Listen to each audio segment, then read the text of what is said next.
प्यारे दोस्तों, आज का वीडियो सनसनीखेज वीडियो होने वाला है। चूंकि आज एक औरत के बारे में बताने वाले हैं दोस्तों, दिखाने वाले हैं जो औरत 7 दिनों के बाद कब्र के अंदर से जिंदा निकली। और फिर जिंदा निकलने के बाद जो कुछ उसने बताया सुनकर यकीनन रोंगटे खड़े हो जाएंगे। तो दोस्तों, एक औरत की अनोखी कहानी, एक औरत की अनोखी दास्तान आपके सामने रखेंगे, जहां कब्र से 7 दिनों के बाद एक औरत निकली जिंदा। फिर क्या हुआ दोस्तों, बिल्कुल सनसनीखेज वीडियो जिसको आपको जरूर देखना चाहिए। साथ ही साथ दोस्तों, आपसे अदबन गुजारिश करेंगे, अगर अभी तक आपने मेरे चैनल को सब्सक्राइब नहीं किया है तो जल्दी से सब्सक्राइब कर ले, बेल के बटन को ऑन कर दे, ऑल नोटिफिकेशन के ऑप्शन को दबा ले। दोस्तों, कब्र का नाम आते ही अच्छे अच्छों के होश उड़ जाते हैं। कब्र वो मंजिल है जिसके लिए आदमी ज़िंदगी भर रब तबारक व तआला से दुआएं करते रहता है कि या अल्लाह कब्र में आसानी कर दे। लेकिन क्या हुआ कि एक जिंदा औरत कब्र में गई और फिर 7 दिनों के बाद जिंदा बाहर निकल आई। दोस्तों, दरहकीकत बात यह है कि एक वक्त की बात है, एक औरत का बेटा काफ़ी ज़्यादा बीमार रहता था। उसने एक मन्नत मांगी कि अगर मेरा बेटा ठीक हो जाएगा, तंदुरुस्त हो जाएगा, तो मैं इस दुनिया से 7 दिनों के लिए छिप जाऊंगी। अब क्या था दोस्तों, उसने जब मन्नत मांगी कि या अल्लाह मेरा औलाद ठीक हो जाए तो मैं 7 दिनों के लिए इस दुनिया में छिप जाऊंगी, तो अब कुछ दिनों के बाद उसका जो बीमार बेटा था वो ठीक हो जाता है। अब ठीक हो जाता है और ठीक होने का कुछ वक्त भी, कुछ महीना गुजर जाता है, लेकिन वो औरत अपनी मन्नत को पूरी नहीं करती है। ऐसे में दोस्तों, एक दिन अपने ख्वाब में वो औरत देखती है कि एक बुज़ुर्ग उनके ख्वाब में आते हैं और आने के बाद ये कहते हैं कि बेटी, तूने जो मन्नत मांगा था उसको अभी तक तूने पूरा नहीं किया है, तो तुम अपने वादे से मुकरो नहीं, तूने जो मन्नत मांगा था उसको पूरा करो। अब ये सुनने के बाद वो औरत पूरी तरीके से बेदार हो जाती है और सुबह उठकर वो अपने बेटे से कहती है कि बेटे, तुम जब बीमार थे तो मैंने ये मन्नत मांगा था कि तुम ठीक हो जाओगे तो मैं 7 दिनों के लिए इस दुनिया से छिप जाऊंगी। तो वह बेटा, वो वक्त आ गया है और इस दुनिया से मुझे छिपना ही होगा। मैंने जो मन्नत मांगी थी उसको मुझे पूरा करना ही पड़ेगा, नहीं तो कुछ अनहोनी हो सकती है। बहरकैफ वो अपने बेटे को कहती है कि तुम कब्रिस्तान में एक कब्र खोदो और मुझे 7 दिनों के लिए मैं उस कब्र के अंदर चली जाऊंगी। बहरकैफ उसका बेटा नम आँखों से एक कब्र खोदता है और कब्र खोदने के बाद उसकी माँ उस कब्र में चली जाती है। कब्र में जाने के बाद वो औरत कहती है कि या अल्लाह, मैंने जो मन्नत मांगी थी उसको पूरी करने के लिए मैं कब्र में आ गई हूँ, लेकिन ऐ पाक परवरदिगार, अब कब्र में मेरा ख्याल तू रख।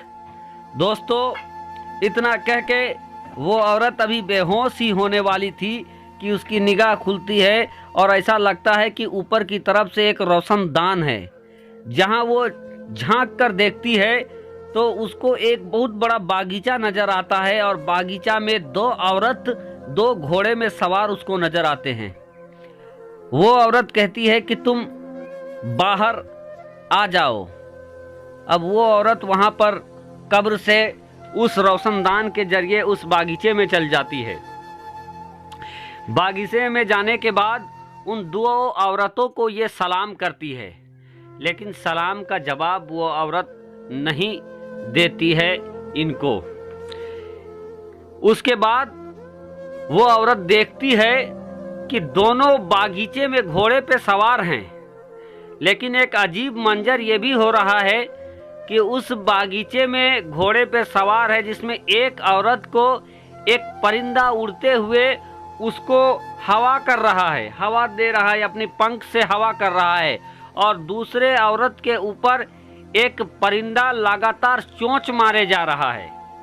ये अजीब वाकया देखकर वो औरत चौंक जाती है और चौंकने के बाद उस औरत से पूछती है जिसको परिंदा हवा कर रहा था कि आखिर तुम ऐसा कौन सा काम किए हो जो तुम्हें ये परिंदा हवा कर रहा है।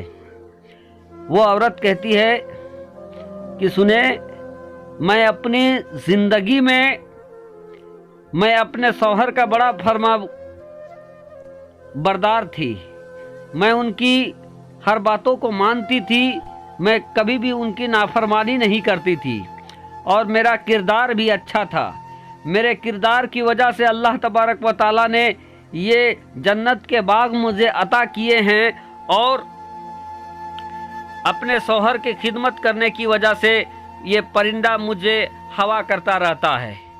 अब दूसरी औरत के पास वो औरत जाती है जो कब्र में गई थी। वो जाकर ये कहती है कि आपको ये परिंदा क्यों नोचे जा रहा है, डंक क्यों मार रहा है, चोंच क्यों मार रहा है। वो औरत कहती है कि मैं अपनी जिंदगी में बड़ा इबादत गुजार थी, लेकिन मैं अपने शौहर की फर्मा बरदार नहीं थी।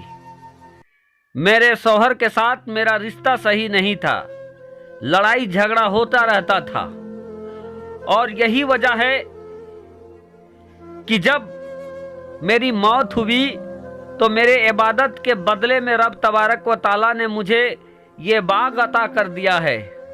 लेकिन जो अपने शौहर के साथ मैं नाफरमानी करती थी, उनका दिल दुखाया करती थी, उसकी वजह से अल्लाह तबारक व ताला ने ये आजाब भी मेरे सर पर लागू कर दिया है, नाजिल कर दिया है, जिसकी वजह से ये परिंदा मेरे सर पे लगातार चोंच मार रहा है। तो तुम जब इस कब्र से 7 दिनों के बाद बाहर जाओ तो मेरे शौहर जो फला जगह रहते हैं उनके पास जाकर मेरा हाल बताना और उनसे कहना कि वो मुझे दिल से माफ कर दे। अभी बात भी खत्म नहीं हुई थी कि औरत कहती है कि तुम्हारा वक्त पूरा हो गया है, 7 दिनों का वक्त पूरा हो गया है और तुम अब अपनी कब्र में चले जाओ, तुम्हारा बेटा तुम्हारी कब्र को खोद रहा है।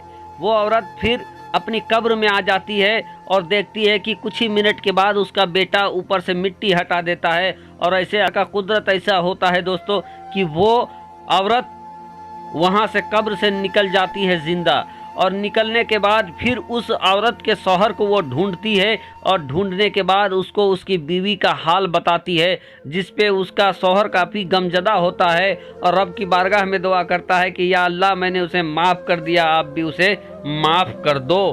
बहरकैफ दोस्तों, ये वाक़या जब सामने आया कि एक औरत 7 दिन कब्र से अंदर में रहकर निकल कर आई है, लोग उससे मिलने के लिए आने लगे, उनसे पूछने लगे कि आखिर कब्र में तूने क्या देखा, तुम कैसे जिंदा बची, जिसका वाक़या वो बताती रही। दोस्तों, ये इबरत का वाक़या है उन औरतों के लिए जो अपने शौहर से नाफरमानी करते हैं।